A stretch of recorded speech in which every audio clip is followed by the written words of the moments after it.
Hi! Are you having hard time using the appropriate modals in communicating and constructing sentences? Let me help you with that. Before that, let us first define the word modals. Modal verbs are also called as modal auxiliary verbs.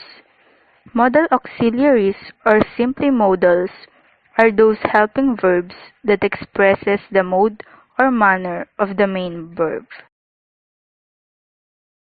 They expresses modes such as permission, ability, obligation, prohibition, lack of necessity, advice, possibility, and probability. Before we move on to an in-depth explanation of each modal verb, let us first discuss its characteristics. Here are some of its characteristics.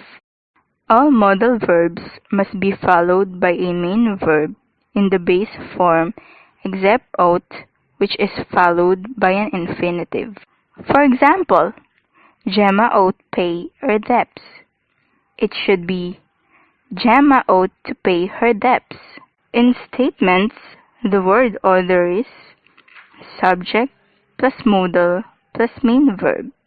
For example, Louise can sing. In forming questions, the word order changes to modal plus subject plus main verb. For example, can Bernadette swim?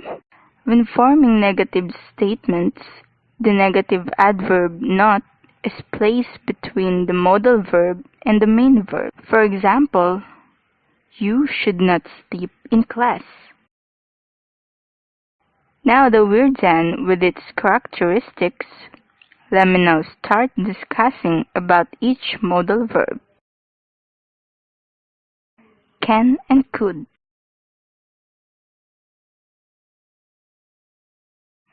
These two auxiliaries are generally used to imply possibility. There are two types of possibilities. First, that it can be done. Secondly, that it will perhaps be done. Can indicates physical ability to do something. For example, I can swim. In modern English, can may mean permission. For example, Ma'am, can I go now? Could is the past form of can. For example, I didn't know that you could sing. Could is something considered more polite than can. For example, could you do me a favor? May and might.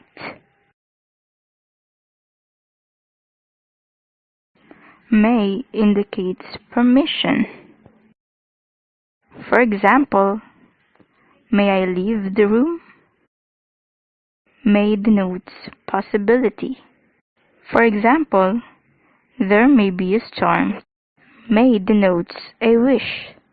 For example, may you be very happy. Might is the past tense of may. For example, we might go if they ask us. Will and would.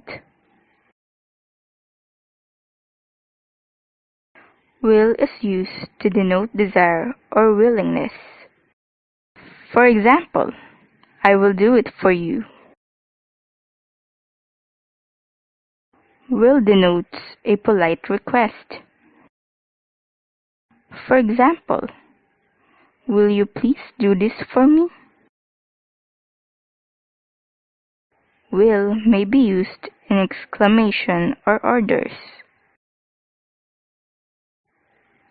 For example, will you keep quiet?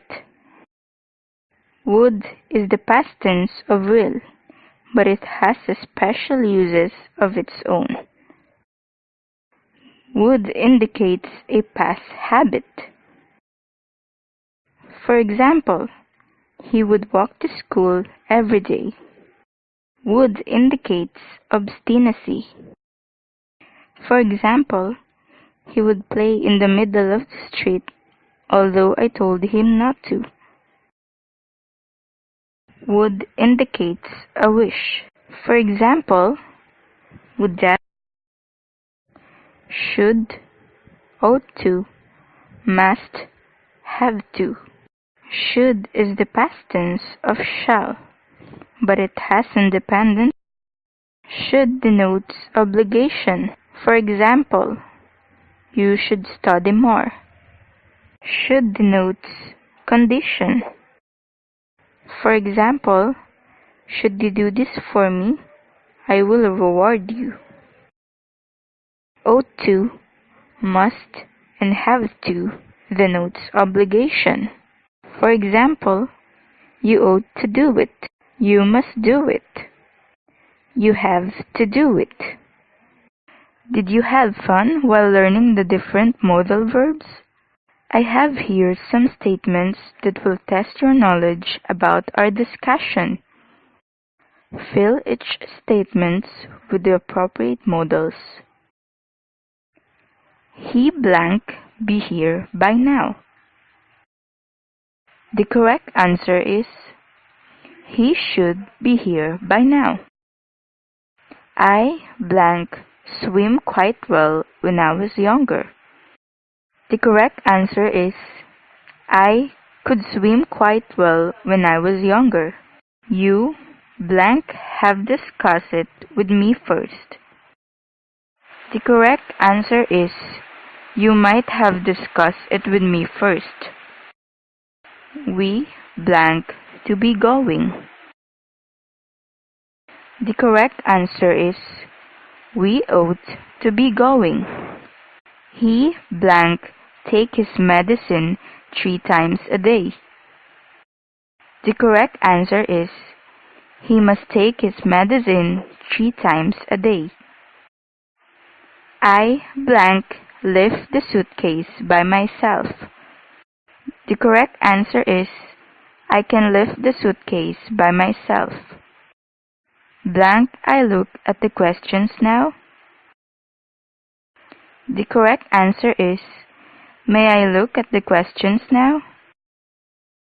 Tomorrow I blank be in PUP. The correct answer is tomorrow I will be in PUP.